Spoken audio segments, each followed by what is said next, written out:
স্বাগত আজকে বাংলাদেশে। আপনাদের সঙ্গে আছে আমি খালেদ মুহিউদ্দিন। জাতীয় জীবনের স্বস্তির জায়গা এখন কম, অর্থনাশা অবরোধে ক্ষতির মুখে সবাই।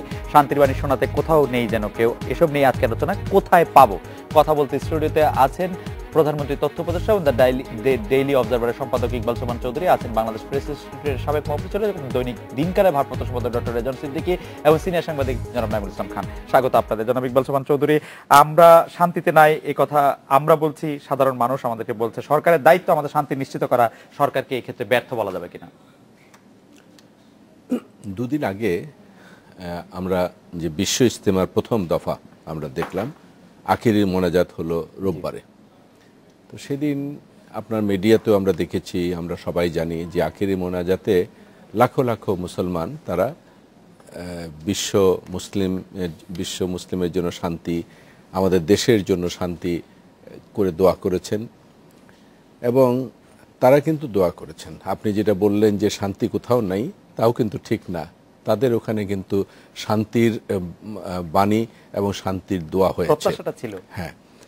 তো তাতে আমাদের এখানে সারা দেশের জনজীবনে শান্তি হবে কিনা সেটি দেখার বিষয়। সরকারের দিক থেকে যেটি আপনি বলেছেন যে সরকার কি করবে বা কি করছে, সরকারের উপরে অবশ্যই একটা দায়িত্ব, কারণ সেই জন্যই তো সরকারকে যখন জনগণ ভোট দিয়ে সরকারের দায়িত্ব দেন, তাদের অবশ্যই দায়িত্ব হলো জানমালের রক্ষা করা এবং জীবনের নিরাপত্তা সৃষ্টি করা এবং শান্তি সুনিশ্চিত করা। সরকার সেটি চেষ্টা করছেন, এটি আমরা বলতে পারি। সেখানে হয়তো কতটুকু সরকার করতে পারছে, সরকার মোটামুটি নিয়ন্ত্রণ করার চেষ্টা করছেন, কিন্তু সমাধান তো একা ইচ্ছা করলে সমাধান করতে পারবেন না। কারণ এটি যেহেতু রাজনৈতিক বিষয়, সেখানে এই রাজনৈতিক ইস্যুতে যদি যতক্ষণ পর্যন্ত একটা সমঝোতা না হবে, ততক্ষণ পর্যন্ত কিন্তু যারা এই ইস্যু বানাচ্ছেন বা বানাতে চাচ্ছেন, এই সমাধান করা সম্ভব হবে না যতক্ষণ পর্যন্ত একটা সমঝোতা সৃষ্টি না হবে। সেজন্য আমি মনে করি যে সরকার তার প্রচেষ্টা অব্যাহত রাখবেন, এটি যেমন সত্য। পাশাপাশি যারা, কারণ রাজনীতি তো হলো দেশের মানুষের শান্তির জন্যে, এবং যারা বিরোধী দলে আছেন তারাও কিন্তু রাজনীতি করছেন দেশের মানুষের কল্যাণের জন্য, এই কথাটি অন্তত তারা বলেন। তা আমি মনে করি যে সরকার এবং বিরোধী দল সবাই মিলে অন্তত একটি জায়গাতে যদি তারা আসতে পারেন, যে ক্ষমতার টানাপোড়েন থাকবেই, কেউ ক্ষমতায় থাকতে চাবেন, কেউ ক্ষমতায় যেতে চাবেন, এটি থাকবে, কিন্তু অন্তত জনগণ, দেশের অর্থনীতি, দেশের মানুষের শান্তি, এগুলোর ব্যাপারে যেন একটা সমঝোতা হয়। যেমন ধরুন ভারতের দিকে তাকিয়ে দেখুন, সেখানে কিন্তু রাজনৈতিক টানাপোড়েন আছে, কিন্তু একটি জায়গাতে তাদের সমঝোতা আছে, একটি নির্দিষ্ট সময়ে নির্বাচন হবে, নির্বাচন হওয়ার পরে আবার পার্লামেন্টের ভিতরে উত্তাপ হবে, কিন্তু দেখুন পার্লামেন্টের বাইরে কিন্তু কোনো উত্তাপ নেই। জনাব ইকবাল সোবহান চৌধুরী, আপনি কি তবে মনে করছেন যে এই যে সমঝোতা বা সংকট নিরসনের জন্য আসলে বিরোধী দলের বা যারা বিরোধী দলে আছেন, বিএনপি সব 20 দলীয় জোট, তাদেরই আসলে মানে এখন করণীয় আছে? আমি সেটাও মনে করি না। আমি মনে করি যে দুই পক্ষ থেকেই এগিয়ে আসতে হবে, কারণ সরকার কতটা এগুতে রাজি না। সরকারের প্রথম প্রশ্ন হলো যে সরকার অবশ্যই, যেহেতু সরকারের উপর একটি দায়িত্ব হলো যে সরকার নিরাপত্তা দেবে, যতক্ষণ পর্যন্ত এই নিরাপত্তার বিষয়টি যতক্ষণ পর্যন্ত মানে নিশ্চিত না হচ্ছে, ততক্ষণ পর্যন্ত সরকারের পক্ষে এগোনো অনেকটা ইয়ে আছে। তবে আবার পাশাপাশি বিরোধী দল তারা একটা নির্দিষ্ট ইস্যু নিয়ে চাচ্ছেন, আমি যদি মনে করি যে তারাও দেশের মানুষের ভালো চান, দেশের কল্যাণ চান, তো তারা যে দাবিগুলো নিয়ে যাচ্ছেন, দেশের মানুষকে কষ্ট দিয়ে তো সেই দাবিগুলো আদায় হবে না। আমার মনে হয় যে জনাব রেজন সিদ্দিকী, আপনার কাছে আমরা জানতে চাইবো যে মানে আপনি একজন রাজনৈতিক বিশ্লেষক, দীর্ঘদিন আপনি সাংবাদিকতার সঙ্গে আছেন, আপনি যদি আমাদের একটু বলতেন যে আপনার কি মনে হয় যে আর কতদিন অবরোধ করলে এই মানে সরকারকে আপনারা যে কথাগুলি শোনাতে চাচ্ছে বিএনপি, সেই কথাগুলি শোনানো যাবে? ঠিক এইভাবে সুনির্দিষ্টভাবে যে অত দিন করলে পাওয়া যাবে, তাহলে তো একটা ফয়সালা হয়ে গেল, মানে আর কোনো সমস্যা ছিল না। আর 1 মাস করলে পাওয়া যাবে, তাহলে 1 মাস কষ্টে সৃষ্টে চালায় নেওয়া যায়, সেটা ভিন্ন কথা। সেটা আমি নিশ্চিত নই যে কতদিন করলে পাওয়া যাবে। কিন্তু যদি আন্দোলনের মাধ্যমে কোনো সরকারের কাছ থেকে দাবি আদায় করতে হয়, তাহলে সেই সরকারের উপর বিরোধী দলের তরফ থেকে সেই পরিমাণ চাপই সৃষ্টি করতে হয়। এটা কিন্তু শুধু আজকের ঘটনা নয়। আপনি যদি একেবারে একটু বেশ পেছন থেকে যদি আমি দেখি, ধরেন 69-এর আন্দোলন, যে আন্দোলনের মধ্য দিয়ে আইয়ুব খানের পতন হয়েছিল, সে আন্দোলনেও কিন্তু বিরোধী দল যারা ছিলেন পূর্ব পাকিস্তান, পশ্চিম পাকিস্তানে, সেই বিরোধী দল কিন্তু সরকারকে শেষ পর্যন্ত হটিয়ে ছেড়েছে। 1971 সালে যে আমরা যে দাবি আদায় করার চেষ্টা করেছিলাম, সে দাবি আদায় হয়নি বলে স্বাধীনতা যুদ্ধ শুরু হয়েছে, এবং সেই যুদ্ধের মধ্য দিয়ে তৎকালীন ইয়াহিয়া খান সরকারের পতন আমরা ঘটিয়েছি। 90 সালে আপনি দেখেন যে যখন এরশাদ সরকারকে পতনের প্রশ্ন আসলো, তখন কিন্তু রাজপথে থেকেই সেই সরকার হটিয়ে দেওয়া হয়েছে এবং দাবি আদায় করা হয়েছে। এটা হলো সংঘাতের লাইন, যে লাইনের মধ্য দিয়ে আপনি যেটা বললেন যে আর কতদিন, যতদিন না দাবি আদায় হয় ততদিন, যেটা বিএনপির তরফ থেকে বলা হচ্ছে, কিন্তু সেটা সমাধান নয়। প্রকৃত অর্থে সেটা আপনি যেটা বলছেন যে জনদুর্ভোগ বাড়ে, মানুষের কষ্ট হয়, মানুষ কিভাবে শান্তি পাবে, সেটা ইকবাল ভাই একটা কিউ দিয়েছেন যে মানুষের শান্তির জন্য উভয় পক্ষকে এগিয়ে আসতে হবে, উভয় পক্ষকেই চিন্তা করতে হবে। যেমন ধরেন, এক চুলো ছাড় দেব না, আপনি যদি এভাবে কথা বলেন, আপনি যদি বলেন তার আগে কারোর সঙ্গে কোনো বৈঠক নয় আর কোনো কথা নেই, আপনি যদি এরকমভাবে বলেন, তাহলে এটা রিয়াকশন হিসেবে অপরপক্ষ বলে ওকে অনন্তকাল তাহলে অবরোধ চলবে। এটা কনফ্রন্টেশনের লাইন, এই লাইন শান্তি আনে না, এই লাইন সমাজে স্বস্তি দেয় না। সুতরাং দুই পক্ষকেই বুঝতে হবে যে তাদের রাজনীতি জনকল্যাণের জন্য, জনকল্যাণ করতে হলে একটা আলাপ আলোচনার মাধ্যমে, একটা সমঝোতার মাধ্যমে আসতে হবে, এবং সেই পথেই আপনার কোথায় পাবো, সেই পথে হয়তো সেই অধরাকে পাওয়া যেতে পারে। চট করে একটি বিষয়ে জানতে চাইছি যে টানা অবরোধে যে নাশকতার দায়, সেটি কিন্তু লক্ষণীয় যে বিএনপি নিতে চাচ্ছে না।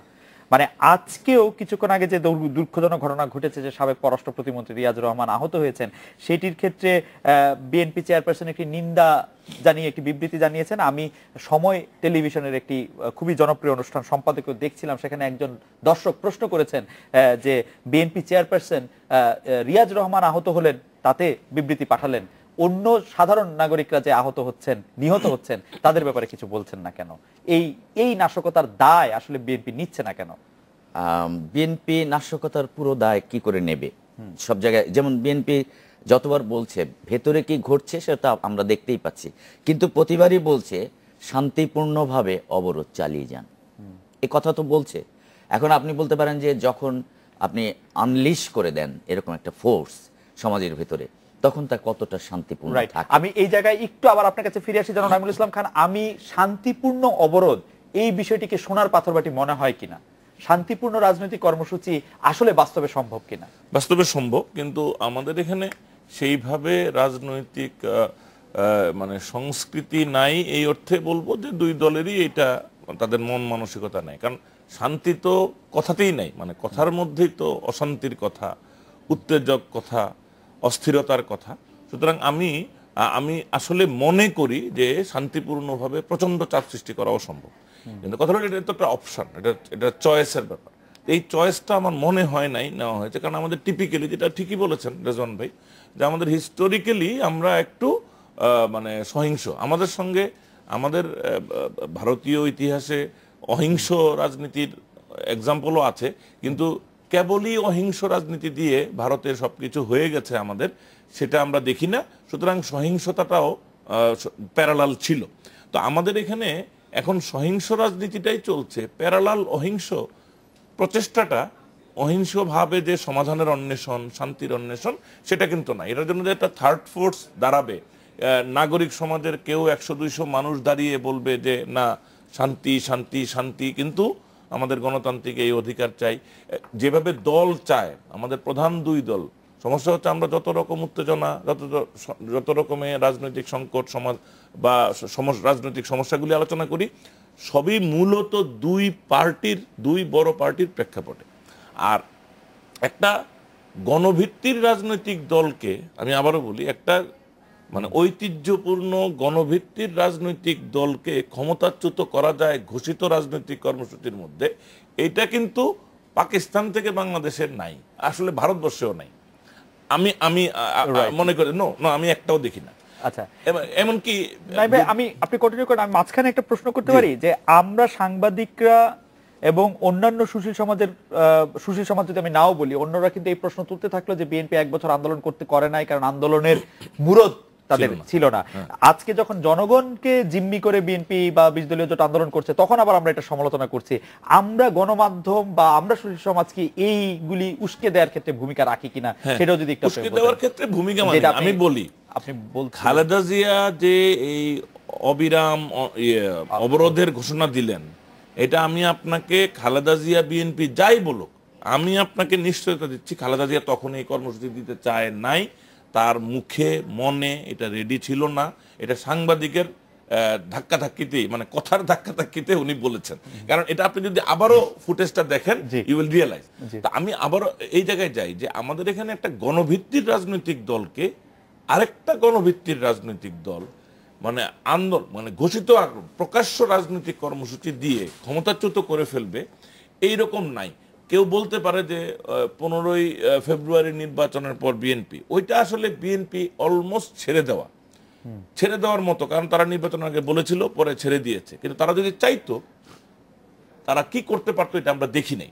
তা আমার মনে হয় এই জায়গাটাতে একটা ভুল হচ্ছে। যেমন এরশাদের বিরুদ্ধে আমাদের সফলতা আছে, আইয়ুব খানের বিরুদ্ধে কথা বললেন, কিন্তু আইয়ুব খান তো গণভিত্তির রাজনৈতিক দল করছিলেন না, তার বাইরে সকল ফোর্স অ্যাক্টিভ ছিল, তারা একাট্টা হয়েছে। তৎকালীন পশ্চিম পাকিস্তান এবং তৎকালীন পূর্ব পাকিস্তান একাট্টা হয়ে করেছে। এরশাদের বিরুদ্ধেও দেখেন, এরশাদের পতন কখন হয়েছে? যখন মূল রাজনৈতিক দলগুলি একত্রিত হইতে পারে নাই, কিন্তু ছাত্র সংগঠনগুলি সর্বদলীয় ছাত্র ঐক্য করে ফেলে বড় রাজনৈতিক দলের উপর চাপ সৃষ্টি করলো, সেই ঐক্যের ভিতর দিয়েই এরশাদের পতন হয়েছে। তা আমি যেটা বলতে চাই যে এইটা একটা আন্দোলনের কৌশল। এটা এই যে আজকাল মিডিয়ার সম্প্রসারণ, মানবিক এবং মানবাধিকারের সচেতনতা যেই লেভেলে চলে গেছে 20 বছর আগের সাথে, এখন আর এটা একইভাবে দেখা যায় না। সুতরাং বিরোধী দল এখন একটু বেকায়দায়। এখন বেকায়দায় কেন? আমার ধারণা তারা কৌশল এবং মানে রাজনৈতিক কর্মসূচি নির্ধারণে ইনোভেশনের দিকে কম গিয়েছে, ট্রেডিশনাল দিকে থেকেছে।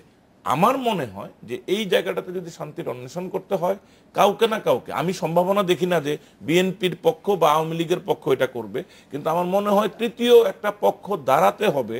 এটা নাগরিক সমাজ থেকে বা বিভিন্ন ছোট ছোট অনেক রাজনৈতিক শক্তি আছে, তারা মিলে যারা এই দাবিটা নিয়ে উভয় দলের উপর একটা নৈতিক চাপ সৃষ্টি করবে। আমি বিরতিতে চলে যাব।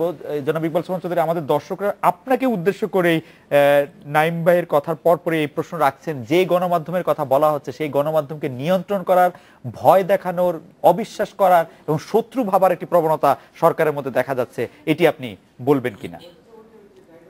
আমাদের দর্শকদের মধ্যে অনেকে এই প্রশ্ন করছেন, কোন টেলিভিশনের নাম করে, কোন নিউজ পেপারের নাম করে, এবং সার্বিকভাবে টেলিভিশন নিউজ পেপারের উপর কোন ধরনের নিয়ন্ত্রণ আরোপ করার চেষ্টা আপনাদের মধ্যে সচেতনভাবে আছে কিনা? না, এটা তো একটা ধারণা থেকে বলা হচ্ছে বোধহয়। বাস্তবতাতে কি বলে, এই যে দেখুন এখানে বসে আমরা আলোচনা করছি, এখানে কি কোনো নিয়ন্ত্রণ আছে? বা যতগুলো টক শো এখনো চলতেছে, বা যতগুলো এই দেখুন বেগম খালেদা জিয়ার অফিসের সামনে সারাক্ষণ কিন্তু টিভি আপনারা প্রচার করছেন, তাতে কি কোনো নিয়ন্ত্রণ করা হচ্ছে? তারপরে নাশকতামূলক যেসব কর্মকাণ্ডগুলো হচ্ছে সেগুলো দেখানো হচ্ছে, আগুন পুড়ছে ইত্যাদি ইত্যাদি, সবই তো উন্মুক্তভাবেই চলছে। এখানে কি সরকার কোথাও কি বাধা দিচ্ছেন? আমি মনে করি না। এটা হয়তো ওনার ধারণা হতে পারে, কিন্তু বাস্তবতাতে তো সেরকম কোনো ইচ্ছা সরকারের নেইও, এবং সরকার সেরকম কোনো কিছু করছেনও না। যদিও NOAB newspaper owners association of Bangladesh যে একটি বিবৃতি দিল, সেই বিবৃতির মধ্যে তারা সর্বশেষ ইটিভি বন্ধ হয়ে যাওয়ার ব্যাপারে তারা বলছে যে এটা একটি নিয়ন্ত্রণ আরোপের একটি প্রক্রিয়া, না বা ইটিভি বিভিন্ন জায়গায় সম্প্রচার না হওয়ার কথা দিয়ে না। এখানেও আবার আমি আরেকটা, আমার কাছে একটু বিসদৃশ্য লাগছে, সেটি হলো ইটিভির একটা সংগঠন আছে, মানে টেলিভিশন মালিকদের একটা সংগঠন আছে, অ্যাটকো। যদি কোনো কিছু হয়, নিয়ন্ত্রণ হয়, তাহলে অ্যাটকো প্রথমে সেটি বলবেন। অ্যাটকো থেকে আমরা কোনো বিবৃতি দেখিনি। নোয়াব তো হলো পত্রিকা নিয়ে, তো পত্রিকার নোয়াব ইটিভি নিয়ে তারা কথা বলছেন, এটাও আমার কাছে খুব একটু কেমন জানি একটু